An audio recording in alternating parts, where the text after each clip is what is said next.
Hola a todos y todas, muchas gracias por invitarme. Siempre es bueno poder compartir temáticas de discapacidad, sobre todo con los estudiantes, porque siento que desde ahí, de donde nacen los nuevos profesionales, es el nuevo Chile que queremos, ¿cierto? Un Chile más inclusivo, un Chile que valore los derechos de las personas con discapacidad y entre ellos hablar de educación inclusiva es nuestra base. Ustedes como universidad lo han trabajado muy bien, así que yo feliz de acompañarlos en esta instancia y en las que puedan venir.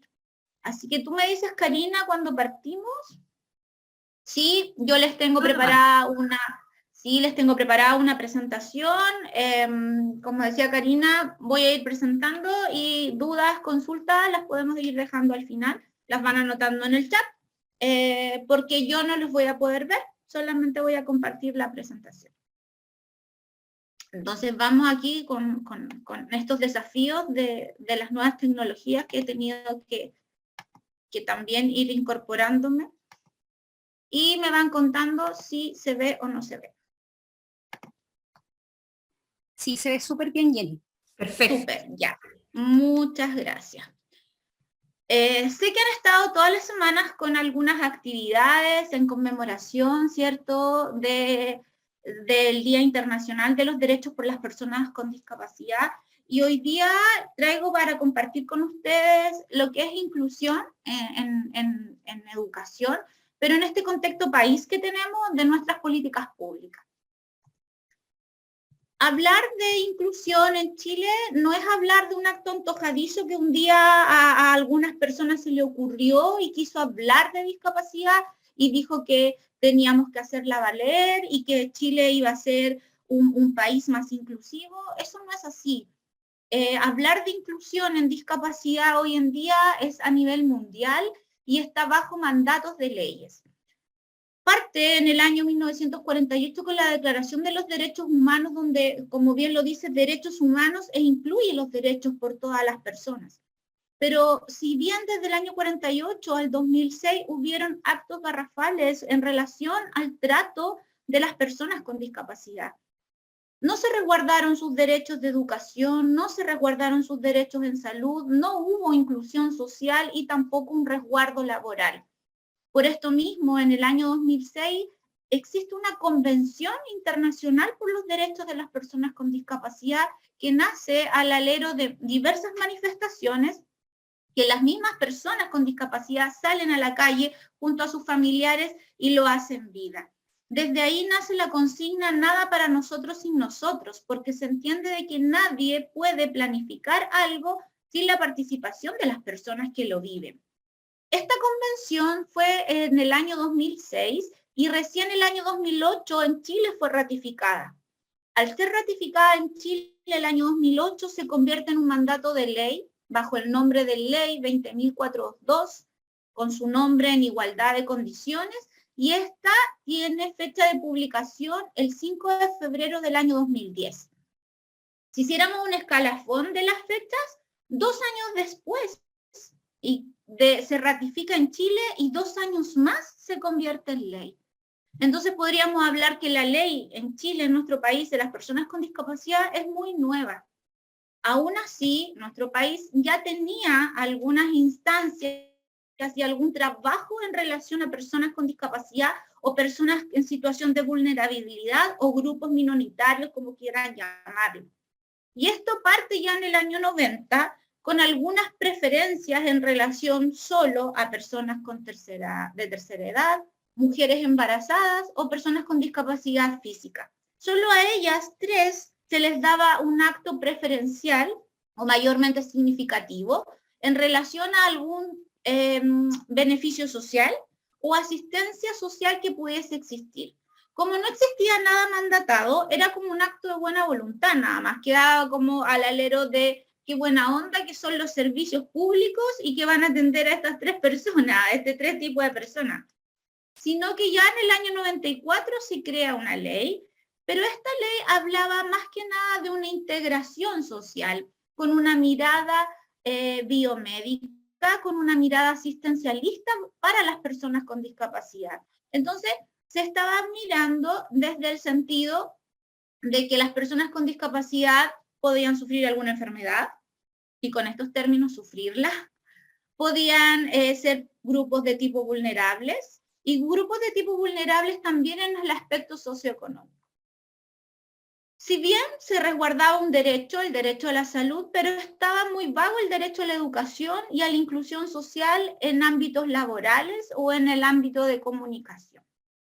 Ya en el año 2008, con la Convención de los Derechos de las Personas con Discapacidad, este asistencialismo que estaba con este enfoque de derechos se convierte en una inclusión en igualdad de oportunidades. Y aquí ya cambian dos términos para nuestro país.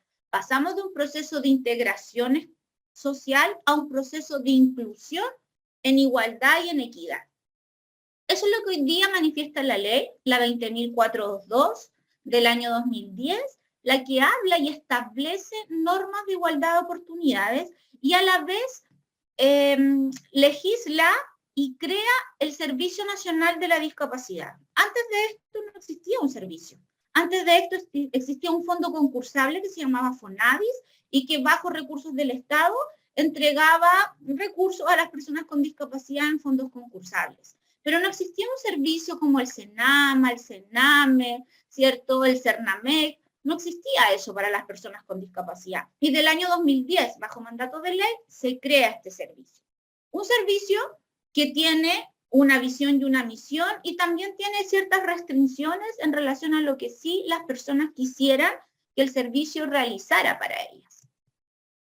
Desde la creación del servicio y de la publicación de la ley, se toma el concepto de persona con discapacidad y es un concepto que está en la Convención y en nuestra ley. Ustedes pueden encontrar muchos conceptos de discapacidad escritos por algunos autores o algunos escritores, algunos activistas, pero el concepto real que la Convención nos enmarca, traducido, ¿cierto?, a nuestro idioma y emanado en nuestra ley es este, ¿cierto?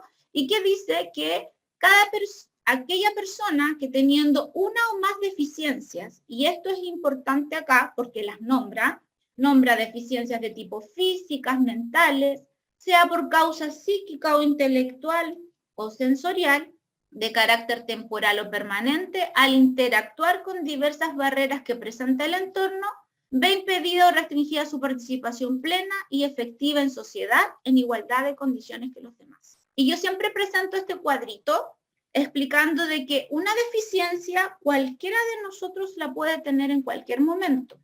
Y porque puede ser transitoria o permanente. Y si esta deficiencia se presenta con una barrera que este entorno poco accesible me entrega, la persona ve impedida o restringida su participación y nace la discapacidad. Bajo este concepto y así explicado, podríamos entender entonces que la discapacidad no está en las personas, sino que la discapacidad está en el entorno, que es un entorno no accesible para las personas con discapacidad. Entonces, cuando hablamos de un concepto, en el marco legal podemos hablar de persona con discapacidad y en un marco de sentirse con discapacidad podríamos hablar de una persona en situación de discapacidad. Ambos dos conceptos están aceptados y ambos dos conceptos son trabajados en nuestro país.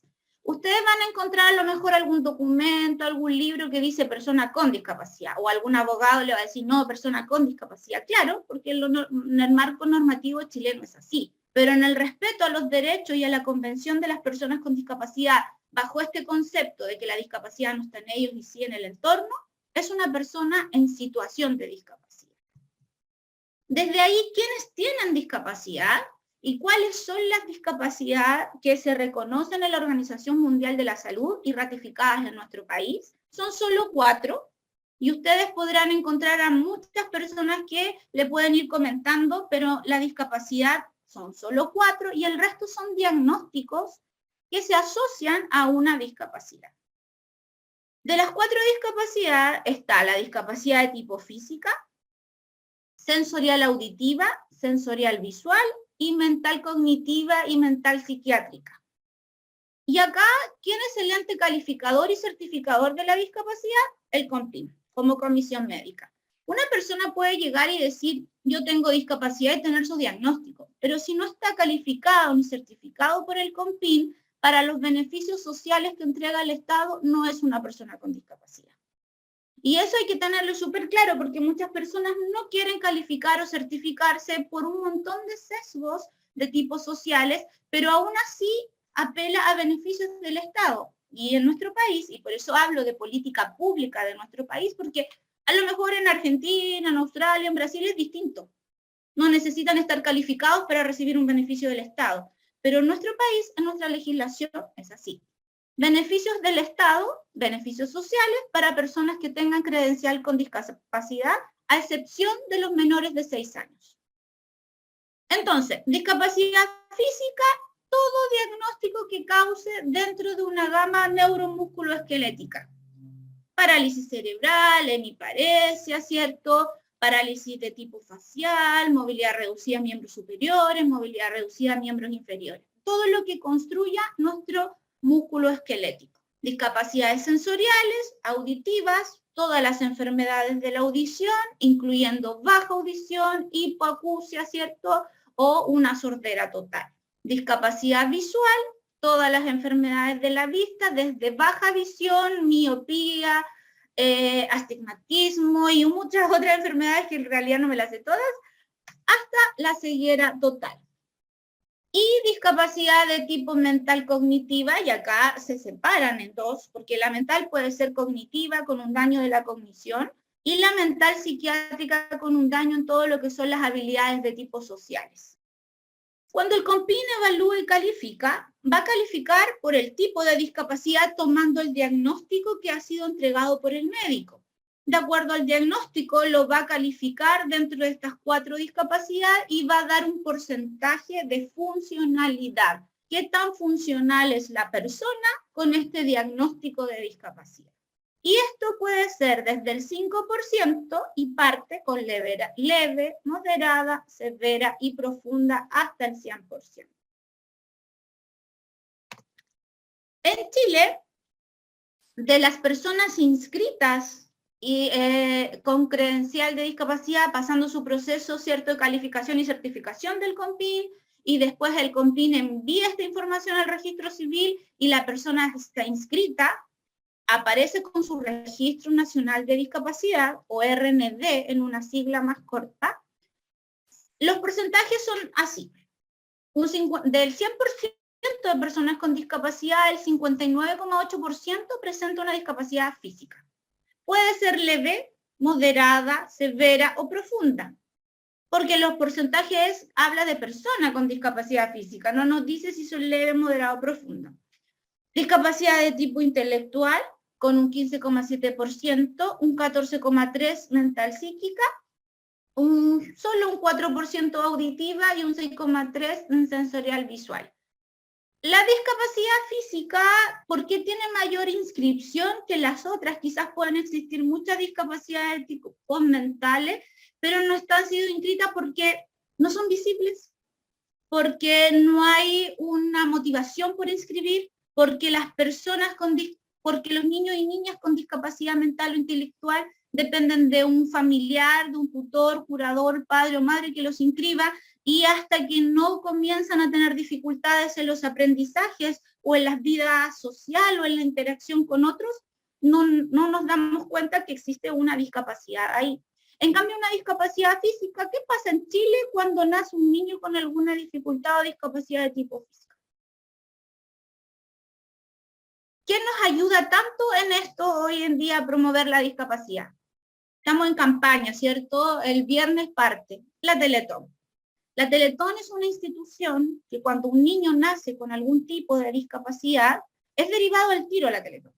Y en la Teletón sus profesionales están súper claros que este niño o niña presenta una discapacidad física y sus trabajadores y el equipo multidisciplinario promueve la inscripción al registro. Entonces, un niño que ingresa a la Teletón sí o sí tiene el Registro Nacional de la Discapacidad. ¿Por qué se dificulta más en los otros tipos de discapacidad, mental, intelectual o psiquiátrica? Porque la mental intelectual, si un niño o niña nace con alguna dificultad cognitiva, no nos vamos a dar cuenta como padres, como educadores, hasta que empieza el proceso de tipo lingüístico. Y los hitos del desarrollo de los niños y niñas son tan variables desde los 0 a los 6 años. Entonces, En realidad, mientras no haya un despeje y un levantamiento de diagnóstico, no vamos a tener claro qué es lo que tiene. Por lo mismo, el COMPIN habla de una evaluación y calificación sobre los 6 años, y por lo mismo nuestro país no restringe ayuda a niños y niñas menores de 6 años que no tengan la credencial de discapacidad.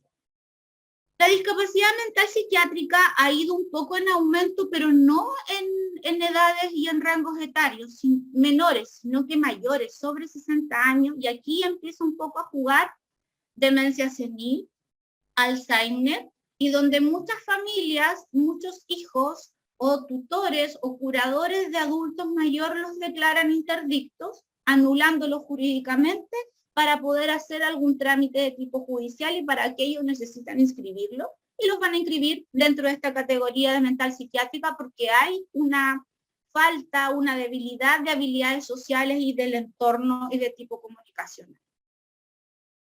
No quiere decir que la mayoría de las personas que hoy existen en nuestro país enferma, en salud familiar de enfermedades de la mente, que son los COSAM, por ejemplo, estén inscritos. Porque el inscribirse con credencial de discapacidad es un acto voluntario, no es un acto obligatorio. Entonces, muchas personas en estos rangos etarios, desde los 20 a los 40 años, que pueda tener o presentar alguna discapacidad de tipo mental psiquiátrica, por acto voluntario no se va a inscribir.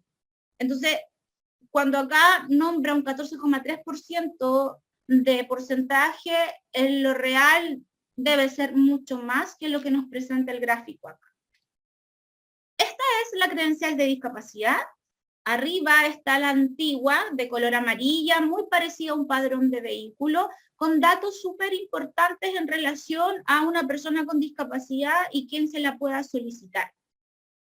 Y la segunda es la nueva credencial desde el año 2015, que tienen ambas la misma validez, solo que la única diferencia, si se pueden dar, es un código de barra que tiene, y abajo habla de movilidad reducida o no. Y es un dato súper importante. ¿Por qué? Porque para ciertas postulaciones, como la credencial anterior no tenía movilidad reducida, muchas personas quedaban fuera de postulación por no decir si tenía movilidad reducida o no. Muchas personas, cuando eran controladas por un inspector municipal o un carabinero en el uso exclusivo de estacionamiento, tampoco decía si tenía movilidad reducida o no. Entonces, es un dato súper importante que hoy, con la nueva credencial, está presente. Si ustedes o algún familiar tiene la credencial antigua, es tan válida como la nueva, a no ser que la parte que dice vencimiento tenga una fecha de vencimiento y no la hayan renovado, porque debe ser renovada. A pesar de que, igual que el carnet de identidad en tiempos de pandemia, aquellas que tenían fecha de vencimiento del año 2020 todavía se mantienen, ¿cierto?, activas y vigentes hasta el año 2022. Y acá podríamos presentar un estadístico de qué pasa en Chile con las personas con discapacidad, para poder ir generando estas políticas públicas, porque la verdad que si no sabemos cuántos somos, difícilmente podemos apartar un presupuesto y un trabajo a nivel nacional de cuánto es lo que necesitamos para atender y relevar el trabajo de las personas. Del 100% de los chilenos, el 20% tiene discapacidad, y en la región del Biobío el 22,4%. Si se dan cuenta en la imagen, la mayoría es sobre 60 años y la mayoría es mujer. Estos datos son de la ENDIX-2, la Encuesta Nacional de Discapacidad del año 2014, que realizó el Instituto Nacional de Estadísticas, el INE, en el cual encuestó y evaluó a personas con discapacidad haciendo un estudio súper importante. ¿Cuántos son en relación a rangos etarios? En relación a sexo, hombre o mujer, ¿cierto?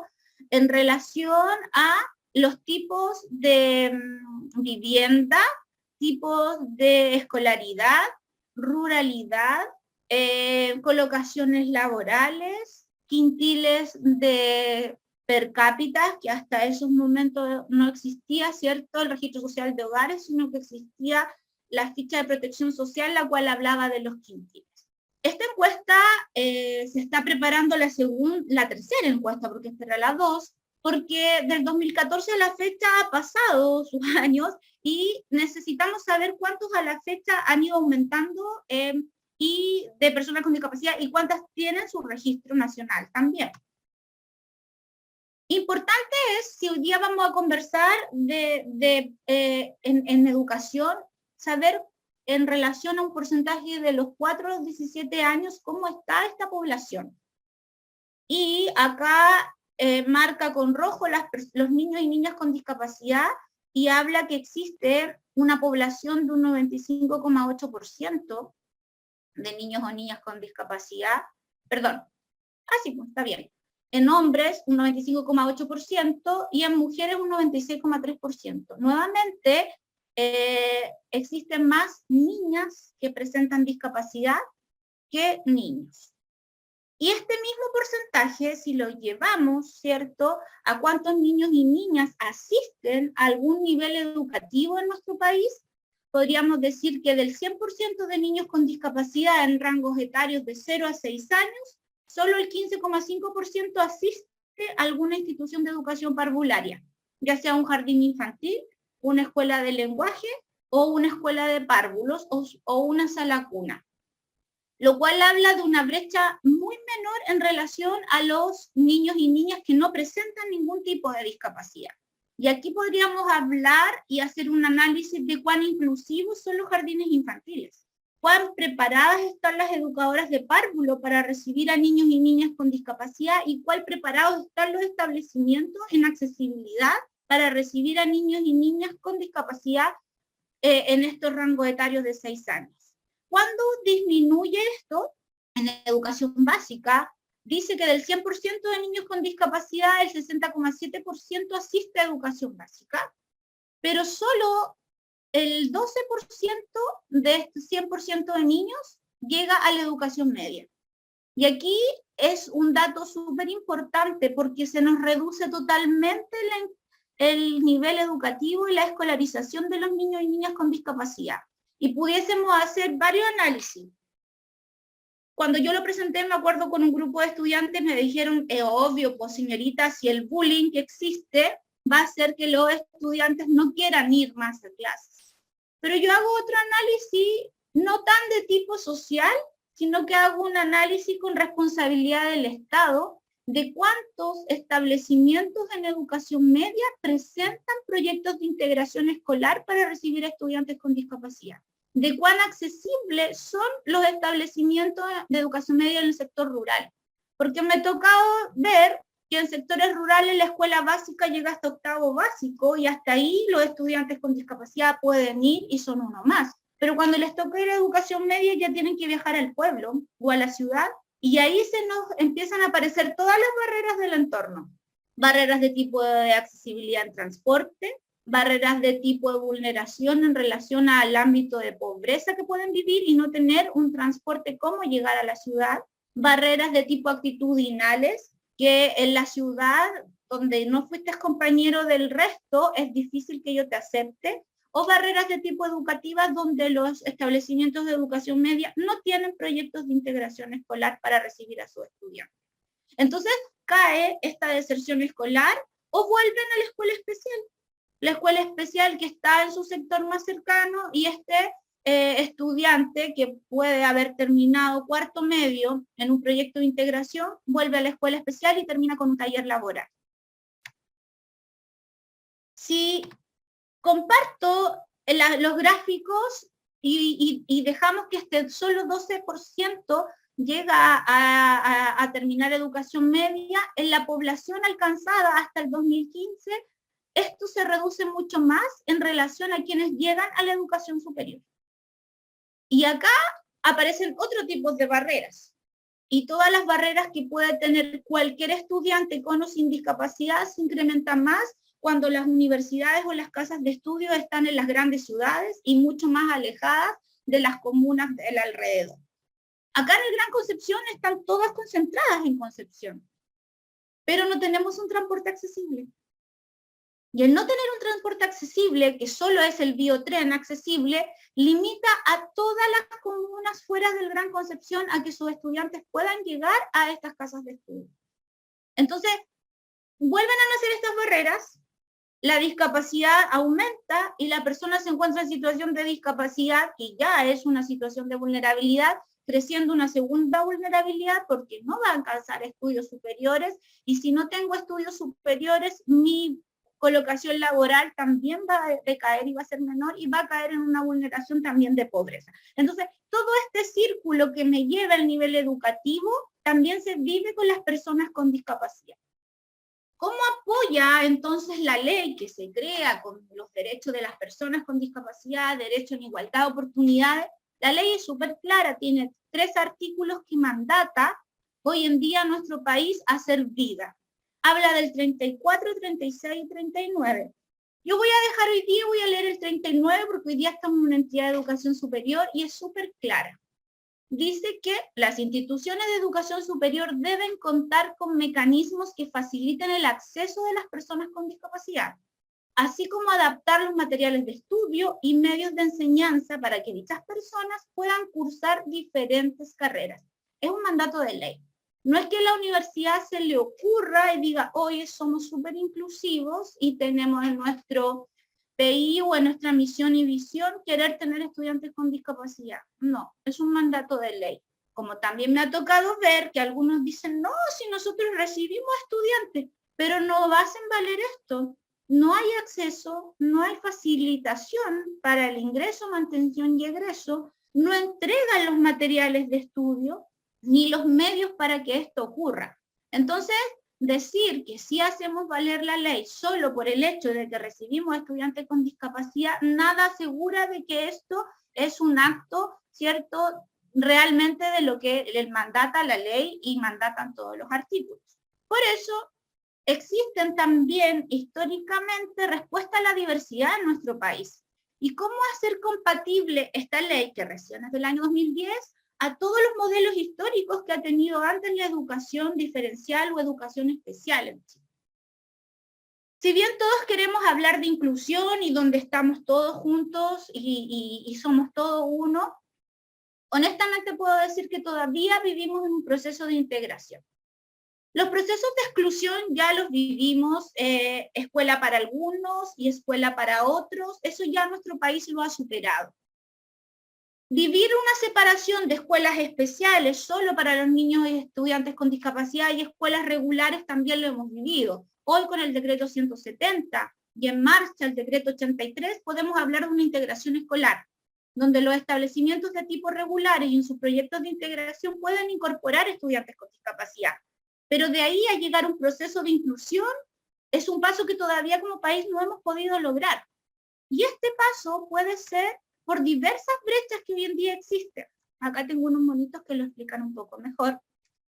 Que los procesos de exclusión todavía se viven, a pesar de que creemos que estamos en un proceso de integración, porque todavía existen barreras, y todos me las pueden decir, de tipo arquitectónicas y físicas en todos los establecimientos educacionales. Son muy pocos los establecimientos que hoy en día cuentan con accesibilidad. Podríamos decir que las construcciones nuevas después del 2010, después de la ley, vienen con normativas de accesibilidad universal. Pero todos los establecimientos antiguos, los históricos, difícilmente pueden hablar de un proceso de inclusión porque es muy caro instalar un ascensor, porque es muy caro remodelar salas de actividades, porque es muy caro hacer perimetrajes o rebajes en las entradas, o es muy caro comprar mobiliario adaptado. Entonces, hablar de procesos de inclusión hoy en día a nivel educativo estamos muy lejanos y todavía estamos en el segundo escalón de hablar de procesos solo de integración. Que el concepto de integración es donde la persona con discapacidad se integra a este mundo, y el proceso de inclusión es cuando este mundo entrega una gama de accesibilidad a ellos. Entonces, si quisiéramos vivirlo y por qué existen estas brechas, es súper real, fácil de comprender, y el día a día lo podemos levantar y decir. ¿Hay políticas y normas insuficientes? Sí, las hay. A pesar de que existe una ley en nuestro país del año 2010 y una normativa de ley en educación general, aún así todavía no pueden ser compatibles y se pueden llevar a efecto. Hay actitudes negativas, todavía las barreras más grandes y existentes son las barreras de tipo actitudinales, porque no todos los docentes aún aceptan en sus aulas estudiantes con discapacidad. Y cuando digo discapacidad, no solamente me refiero a discapacidad física, ya pasé explicando de que son 4 los tipos de discapacidad y los múltiples diagnósticos. Existe una negatividad de poder ingresar a aulas comunes estudiantes con discapacidad. ¿Hay una prestación insuficiente de servicios? Sí las hay, porque se requiere de mayor profesionales de apoyo y pasar esta barrera de equipos multidisciplinarios, sino que de equipos transdisciplinarios en donde todos y todas puedan aportar. Porque hay un financiamiento insuficiente, faltan recursos para ello, y al faltar recursos va a faltar recursos humanos, va a faltar accesibilidad, ¿cierto? Y al faltar todo esto, ¿qué pasa con las personas con discapacidad? Se retraen, no participan, y al no participar, faltan pruebas y faltan datos para decir, oye, ¿qué nos está pasando?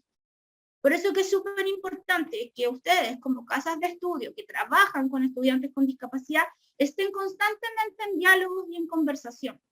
Porque ninguna política pública se construye sin la participación de las personas. Y hoy, si queremos seguir construyendo políticas públicas de personas con discapacidad, necesitamos levantar antecedentes e información de aquellos. Y volvemos a hacer vida a la consigna de nada para nosotros sin nosotros. Y desde aquí entonces el sistema educacional chileno habla de la Ley General de Educación, que reconoce la educación, ¿cierto? Y reconoce la educación como no formal, informal y formal. Y esta última, ¿cierto? Existen distintos niveles y modalidades en las cuales se desarrollan los marcos normativos, que incluyen los decretos, ley, instrucciones y orientaciones. Y aquí también va metida la ley 20.422, en sus 3 artículos que ya habíamos comentado, para poder dar una respuesta, ¿cierto? Que la educación es un derecho de todos y todas, de las personas con discapacidad o necesidades educativas especiales, como quieran llamarla, o barreras para el aprendizaje, que también son conceptos que se utilizan solo en ámbitos de tipo educativos. Desde ahí, ¿cuáles son los normativos que legislan a la educación chilena? Primero, a nivel mundial, un carácter de derechos humanos, una política pública de Chile que reconoce la educación especial y la reforma educacional actual, leyes, ¿cierto?, como la Ley General de Educación del 2009, la Ley sobre Subvenciones Escolares, que habla de subvención especial para los establecimientos que matriculen niños y niñas con necesidades educativas especiales, la 20.422, que habla de inclusión social en personas con discapacidad, la Ley Zamudio, que también llamada la 20.845, ¿cierto?, de educación escolar, y la Ley de Educación Superior del 2018, que es la que ustedes actualmente manejan y tienen presente en relación a la incorporación de admisión especial en relación a estudiantes con discapacidad. Todas estas leyes, más todos los decretos que específicamente van a ir regulando de acuerdo a los programas en relación a las escuelas especiales, escuelas de adultos, programas de integración escolar y aulas hospitalarias, que es la normativa de educación especial en nuestro país. ¿Por qué lo menciono? Porque en otros países solamente habla de educación especial y educación regular, y nosotros lo tenemos con bastantes derivaciones y bastante, incluimos, por ejemplo, el aulas hospitalarias, que en otros países nos incluye como atención educativa, por ejemplo. Y acá igual están todos los decretos. Anteriormente nombraba las leyes y acá están decretos, y uno de los últimos decretos es el decreto 83, ¿cierto? Que el que aprueba los criterios y orientaciones de adecuación curricular para estudiantes, y tiene algo súper importante este decreto 83, porque ya no habla de una adecuación curricular que necesite cada estudiante, sino que habla de una evaluación diversificada, entendiendo y haciendo mandato este principio de que somos todos iguales y necesitamos todos los mismos derechos, pero aprender en equidad.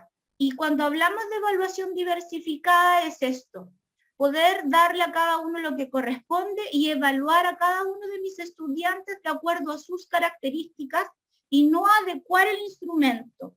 Entonces este es súper importante igual, si bien no lo manifiesta, que viene para educación superior, porque solo habla de educación parvularia y educación básica. Hoy en día en educación superior sí podemos hablar de un DUA, de una evaluación diversificada, ¿cierto? Universal.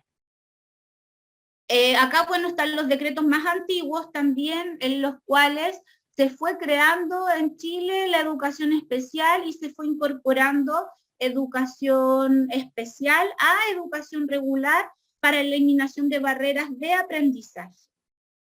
Los modelos que tenemos en Chile, como se los comentaba anteriormente, están las escuelas especiales, los proyectos de integración escolar y la educación inclusiva, que es lo que queremos y llegar todos a convertirnos a futuro. ¿Cuáles son los enfoques? El enfoque de una escuela especial son planes especializados de acuerdo a las categorías de su diagnóstico. ¿Cuál es el enfoque de una integración escolar? Acceder al currículum común a través de recursos y materiales humanos con adecuaciones. ¿Y cuál es el enfoque de una educación inclusiva que es a la que queremos llegar como país? Un currículum flexible para atender a la diversidad en la escuela y no solo a las personas con discapacidad, sino que a todos y todas, porque todos y todas somos distintos y somos diferentes. Hoy en día la educación especial en Chile atiende el nivel de educación parvularia y no incluye los jardines infantiles, porque los jardines infantiles no reciben subvención especial por tener incorporación de un párvulo con discapacidad. Por eso que yo digo que la educación parvularia es la más inclusiva de todas. No hay presupuesto diferente, sus establecimientos todos presentan accesibilidad universal y no hay restricción de matrícula ni de incorporación por presentar algún diagnóstico. Cuando habla del nivel parvulario acá, habla de prekinder o kinder, o de transición 1, transición 2, como lo quieran conocer, y ahí habla de programas de integración escolar o escuelas de lenguaje. Pero el nivel sala cuna y el nivel medio no están incorporados en este programa de educación especial. Educación básica, que están las escuelas especiales, aulas hospitalarias y los programas de integración escolar. A nivel medio, todos los programas de integración escolar que deberían estar insertos hasta en los liceos politécnicos. Y en educación superior se ha trabajado mucho en vías de admisión especial, con adaptaciones de la PSU, que ahora cambió de nombre, PTU creo que se llama, programas de formaciones laborales que tienen algunas universidades, becas del Ministerio de Educación que existen con apartados para estudiantes con discapacidad, ayudas técnicas por parte de Senadis y políticas de inclusión que cada universidad crea sus propios procedimientos y protocolos. ¿Cómo dan respuesta a esto? A lo que la ley me entrega. 5 principios fundamentales de tener una vida independiente, con accesibilidad para todos y todas, y una accesibilidad en relación no todo a accesibilidad de tipo física y de contexto, sino que también de comunicación. Una intersectorialidad de trabajar todos, ya la responsabilidad de incorporar socialmente a una persona con discapacidad no solo es de un grupo, por eso que el Senadis no es el único responsable de trabajar temáticas de discapacidad, sino que como la discapacidad es un ámbito transversal, en rangos etarios, puede ser de los 0 hasta adulto mayor, puede estar en rangos de vulneración en situaciones de tipo pobreza, puede ser migrantes, pueden ser personas en relación a etnias, pueden ser hombre o mujer. La discapacidad es netamente de tipo transversal y no solo enfoca a un grupo específico. Entonces, piensen ustedes que de todos estos grupos que nombré de vulnerabilidad pueden casar en una sola persona con discapacidad. Y como en Chile están separados así como situaciones vulnerables, o sea, una persona con discapacidad podría tener hasta 5 vulnerabilidades. Y en este trabajo intersectorial es necesario que todos los actores estén presentes.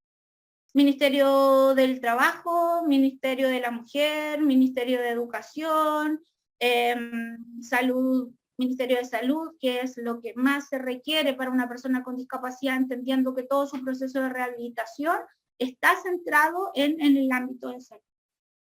El diseño universal habla de un diseño universal para todos y todas y que sirva para todo tipo de discapacidad. No necesariamente pueda ser para uno. Ayer estuve en una actividad de iniciación a la lengua de señas y fue tan entretenida, pero el equipo solo se estaba preparando para aquello y se construyeron unas señas para pegar en los teclados de los notebooks. Que lo encontré fantástico porque así uno ensaya. Pero yo le decía a la persona que los diseñó, me parece hermoso, pero no por criticar, pero y si le hubiésemos puesto además braille, estaríamos ensayando dos cosas a la vez y sería ese computador accesible para todos. No solamente sería un computador para quien sea sordo y quiera utilizar el teclado, sino que también me sirve para quien es ciego y va a utilizar el teclado en braille, o para el que es oyente y sin discapacidad visual, utilizar el teclado. Entonces, sentir que una cosa no es solo para una, sino que tiene que ser para todos y todos, eso es hablar del diseño universal. Es un poco difícil a veces comprenderlo cuando solo nos enfocamos a un tipo de discapacidad, pero cuando ya la mente está abierta y puedes visualizar discapacidad en todos y todas, es mucho más fácil tener una vida accesible. Y aquí voy a dejar así como para que reflexionemos de algunos conceptos que hoy en día todavía están latentes en algunos letreros. Por ejemplo, juegos preferentes para niños discapacitados.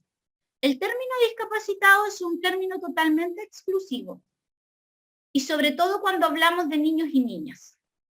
Todavía encontramos letreros que dicen baños para discapacitados. Ya estoy diciendo que ese baño es para algunos y no para todos, y aparte pedir la llave en recepción, o sea, si tengo discapacidad, todo el mundo se entera que tengo discapacidad porque voy a tener que ir a pedir las llaves. En lo ideal, el baño debe decir baño accesible.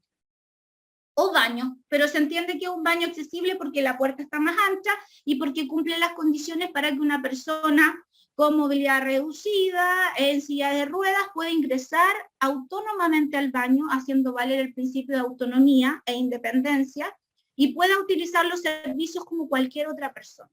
No sirven los baños comunes donde solamente tengo el inodoro accesible más ancho, porque esta persona al salir y poder hacer su lavado de manos va a requerir también de un lavadero distinto, con tamaños especiales, acordes a su necesidad.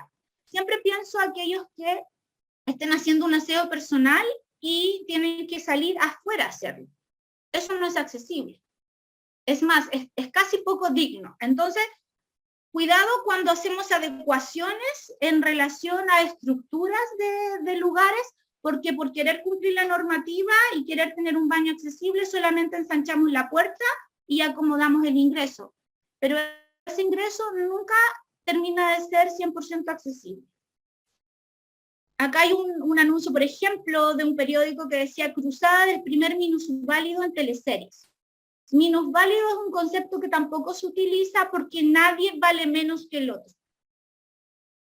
Si volvemos a mi primera parte de la presentación, se dice persona con discapacidad o en situación de discapacidad, pero nadie vale menos que otra persona. Nadie tiene capacidades diferentes, nadie es superior al otro ni diferente al otro, somos todos iguales. Y esto va a costar un poco sacárselo a las mamás de niños y niñas con discapacidad que siempre dicen mi hijo tiene capacidades diferentes o capacidades especiales. Y si sobre todo lo seguimos escuchando en los periodistas en la televisión, va a ser muy difícil erradicarlo. Pero yo, como trabajo con estudiantes que van a ser futuros profesionales, promover que el concepto de capacidad es diferente es un concepto errado. ¿Y por qué? Porque nadie es diferente al otro. Un grupo de esquizofrénicos.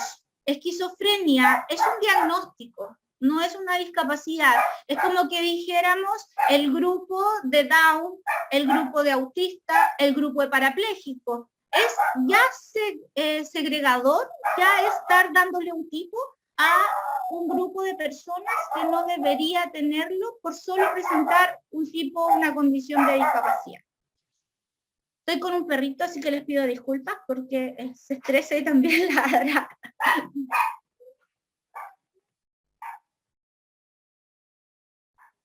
vamos a referirnos entonces a las personas con discapacidad de forma correcta. Ya no vamos a decir nunca más lisiado o minusválido, sino persona con discapacidad física.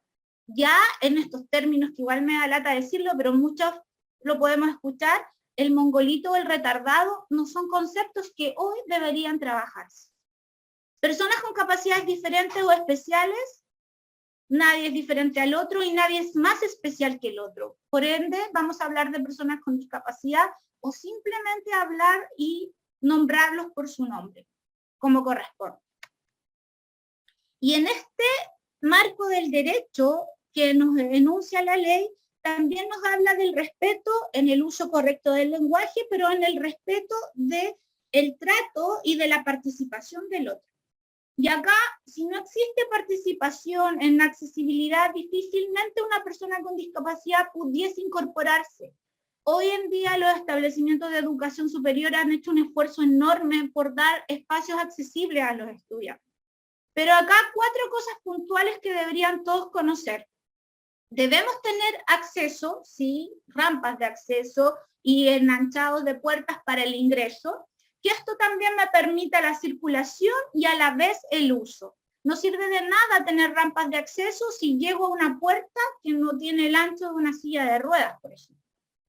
No sirve de nada si ingreso al establecimiento y me toco con pasillos muy angostos o llenos de letreros o pendones que dificultan el tránsito de una silla de ruedas. O no me sirve de nada llegar a un mesón accesible donde no está a la altura de una silla de ruedas, por ejemplo.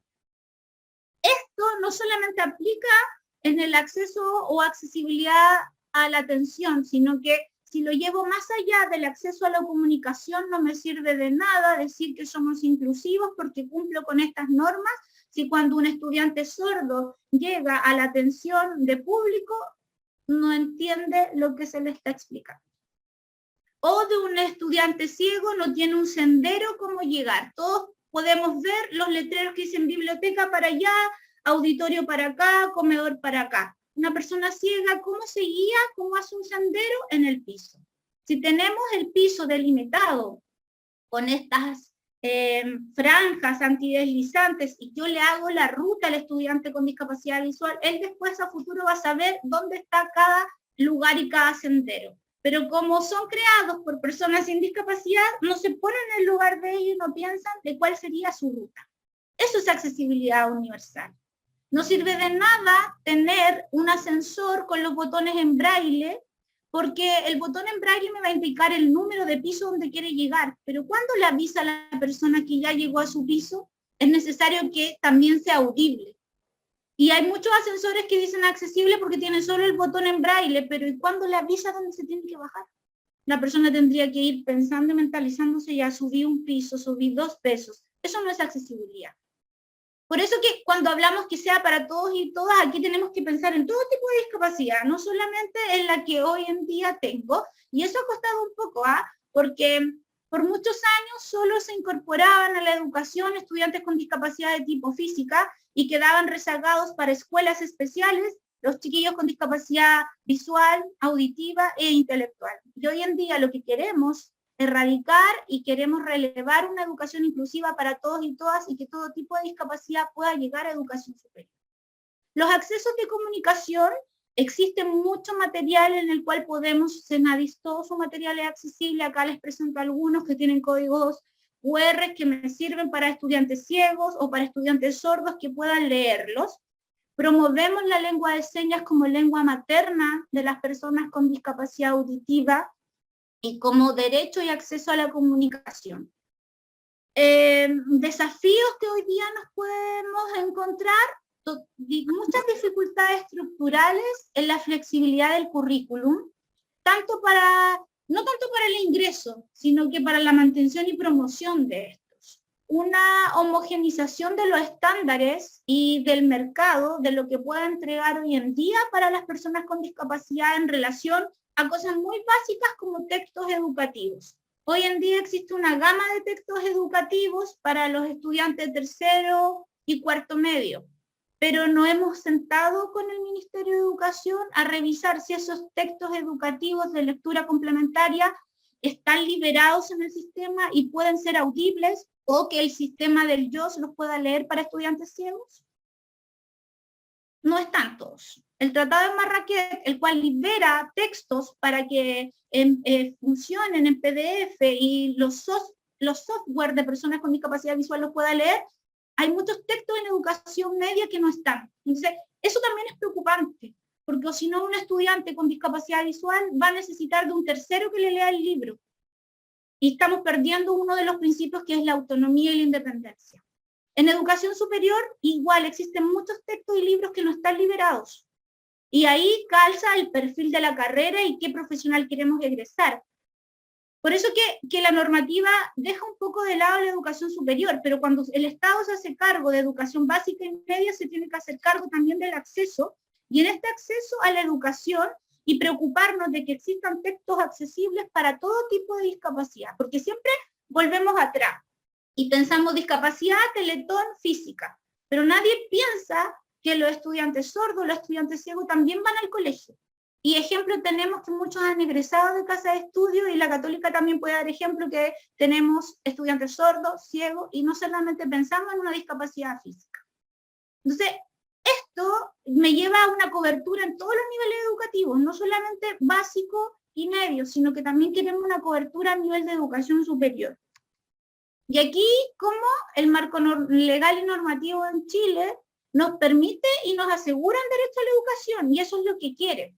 Pone tecnologías al servicio de los aprendizajes y las comunicaciones, pero aún así hay brechas, hay brechas. Hoy día la brecha más grande que vivimos fue cuando a todos nos mandaron para la casa a hacer clases online, y no todos los niños y niñas tenían un computador en sus casas.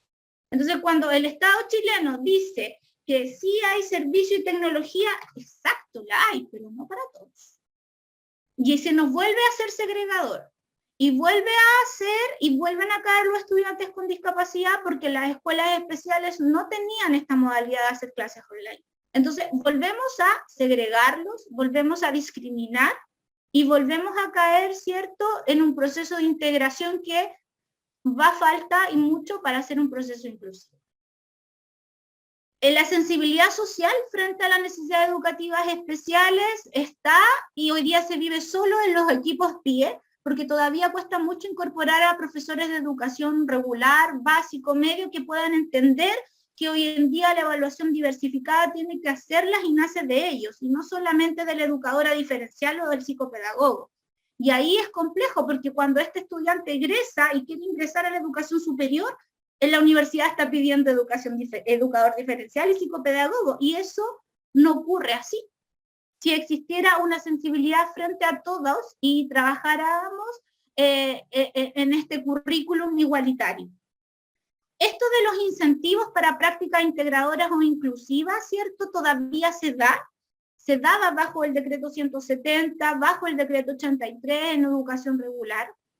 Y aumentar ofertas de formación y educación continua también todavía se da, para después de transformaciones culturales que vienen a valorar la diversidad, también se da. Ustedes van a poder encontrar muchos establecimientos que pueden postular a fondos concursables, pueden aumentar sus recursos bajo estas normas que el Estado entrega. Hay recursos de Senadis, del CENSE, ¿cierto?, para ir capacitando y fomentando a los establecimientos que tengan estudiantes con discapacidad. Entonces, todavía el Estado chileno vive bajo subvenciones, vive bajo fondos concursables. Y acá, ¿cómo no hacemos parte nosotros como servicio? Cuando yo partí diciendo que somos un servicio que, si bien trabajamos transversalmente la temática, aún así tenemos nuestros propios fondos concursables y nos hemos preocupado mucho de los estudiantes con discapacidad en las instituciones. Cosas básicas como estos 2 años de pandemia, focalizarnos y entregar solo recursos a escuelas especiales para que los estudiantes, niños y niñas y sus familias puedan tener conexión a internet. Entregarles tablets, computadores, módem, recargas de internet, cosa que ellos puedan estudiar y en igualdad de condiciones poder sentirse un estudiante más. Me tocó visitar casas y ellos me decían, los hermanos están en clase, y las familias así como entre ellas se discriminan. No, es que la hija está en tercero medio y necesita conectarse a sus clases, pero el chico que está en la escuela especial no necesitaba conectarse, no tenía la misma necesidad. Entonces, hasta en las propias familias se generaba esta discriminación. Y eso quisimos eliminar con estos 2 años de pandemia, de focalizarnos solo en escuelas especiales y poder entregar recursos a ellos. La foto que está en el otro lado es un poquito más antigua, pero me gusta mostrarla porque la Universidad del Biobío, una universidad con un proyecto inclusivo muy potente para sus estudiantes, aún así en infraestructura no podía incorporar en un espacio común como era la biblioteca un ascensor. Y eso era un acceso a los estudiantes con discapacidad que utilizaban silla de ruedas de no poder subir a la biblioteca. La estudiante que aparece ahí me decía, me demoré 4 años en mi carrera y ahora el 5º año voy a poder subir y conocer el 2º piso. Y eso fue súper fuerte, sentir que solo por utilizar una silla de ruedas tus conocimientos se veían limitados por no poder subir al 2º piso. Porque también es poco digno que tus amigos, tu pololo, quien quiera te tome en brazo y te lleve. Pero la universidad no tenía cómo cubrir la cantidad de millones que tiene un ascensor, y generando las 1000 estrategias, encontramos una rampa de acceso, que es una plataforma que se coloca a la entrada de la escalera y autónomamente la persona sube y llega a los pisos siguientes. Entonces, todos esos recursos que como servicio nosotros podemos entregar para el acceso a nuestros estudiantes es un logro. Acá creo que aparece hasta la Carla en la foto. Ahí, Carla, ¿te reconoces? Carla, Santiago, estudiantes que participan del equipo de Senadis, que son nuestros promotores de inclusión, porque ellos han podido estudiar y con estos recursos del Estado, y que es más que nada darles una mejor calidad de vida en traslado, sabiendo que el Gran Concepción no es accesible en relación a la locomoción.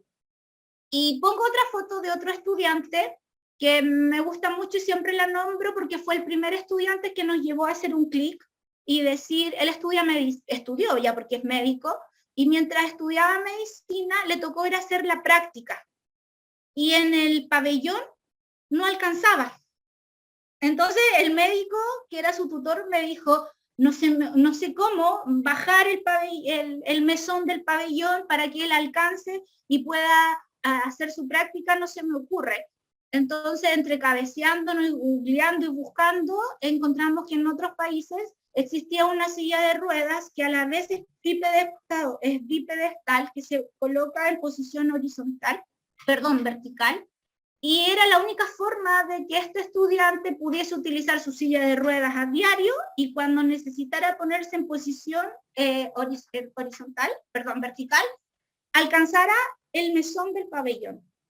Entonces fue para nosotros un gran desafío traer esa silla del extranjero, que quedara a su medida, que ingresara en el hospital de Coronel, porque este hospital es el de Coronel, y que pudiesen ingresar al pabellón. Fue un gran logro, pero se consiguió. Hoy día Hans es un médico, trabaja en el Hospital de Los Ángeles, estamos muy felices de haber sido parte también de su proceso de práctica y de haber aportado con algo tan básico que era una silla de ruedas.